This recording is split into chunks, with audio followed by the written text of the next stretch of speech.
Le jour à peine disparu, une lune ronde et blanche s'accrocha dans le ciel de la forêt de Lupus.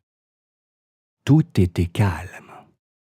Alors la lune descendit doucement et se cacha derrière les grands arbres. L'obscurité était presque totale. Quelque chose bougea dans la clairière.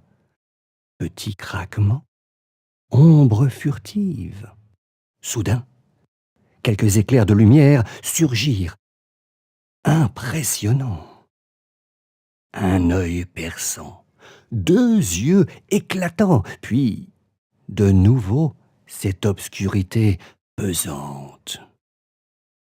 Au milieu de la clairière, on commençait à discerner une sculpture bizarre qui se construisait doucement et montait jusqu'au ciel.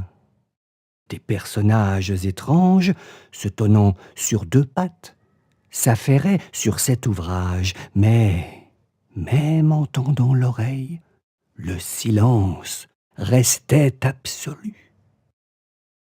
Une note d'accordéon résonna dans la fraîcheur de la nuit. Puis, des tambours lui répondirent.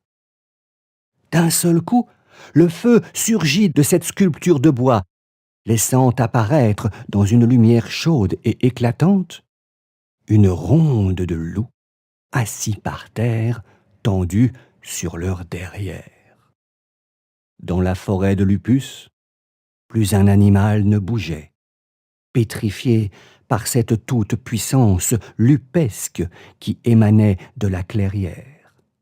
Même les vipères se détournaient sans bruit pour éviter ce lieu sacré.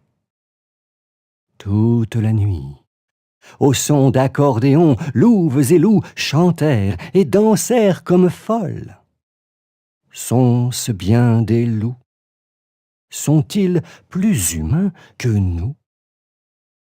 Une pâle lueur rouge se dessina dans le ciel, là-bas, vers l'est. Alors, un vieillard leva sa canne très haut vers le firmament, et, un à un, ils disparurent, laissant comme seule preuve de leur passage un grand cercle noir brûlé au milieu de la clairière. Trace de cendres dans les brumes de novembre, le feu est mort, mais les loups vivent